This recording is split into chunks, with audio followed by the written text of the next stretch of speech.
নমস্কার। যে কোনো চার্ট বিচার করতে গেলে শুধুমাত্র লগ্ন ক্ষেত্র চার্টই সব নয়। একই রকম দেখতে গ্রহদের অবস্থান একাধিক চার্টে থাকে, ফল এক হয় না, বারে বারে আমি বলি। তাই ডিভিশনাল চার্ট, ভাব ডিগ্রি অবশ্যই ভালো করে আলোচনা করতে হয়। 11/7/1999, 8টা 15 সকালবেলা কলকাতায় জন্ম।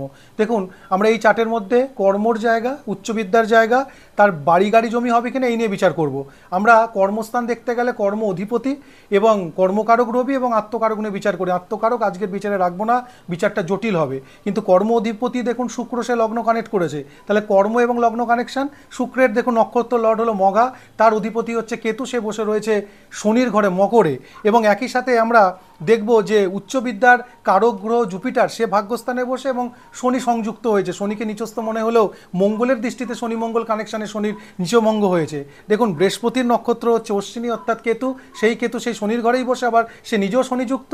এবং শনির নক্ষত্র হচ্ছে ভরণী, যার অধিপতি হচ্ছে শুক্র, সে লগ্ন কানেক্ট করেছে। অর্থাৎ শুক্র শনির একটা স্ট্রং কানেকশন চার্টে পাচ্ছি। তার মানে উচ্চবিদ্যা কর্ম শুক্র শনি অর্থাৎ টেকনিক্যাল লাইনেই হবে। কিন্তু কতটা সে সফল হবে তার জন্য একটু নবাংশে আসি।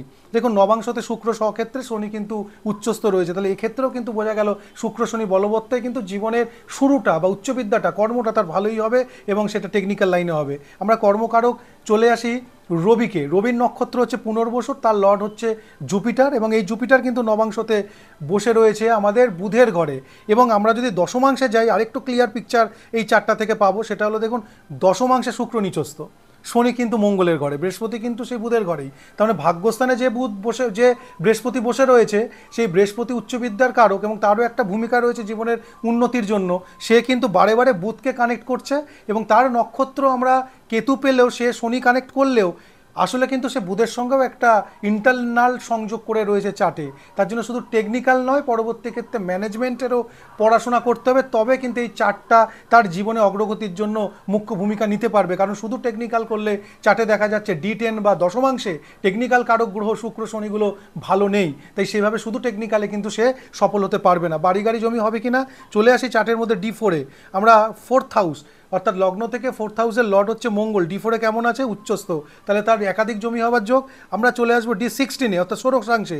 দেখুন, লগ্ন থেকে ফোর্থ হাউস তো অবশ্যই আমরা গাড়ির জন্য দেখব, কিন্তু কারক গ্রহ শুক্রকেও দেখতে হয়। D16-এ দেখুন শুক্র স্বক্ষেত্রে এবং সেই মঙ্গল সিংহ লগ্ন কানেক্ট করেছে কিন্তু ষোড়শাংশতে। অর্থাৎ বাড়ি গাড়ি জমি ভালো হবে, উন্নতি করবে টেকনিক্যাল লাইনে, তার সঙ্গে ম্যানেজমেন্টও করতে হবে।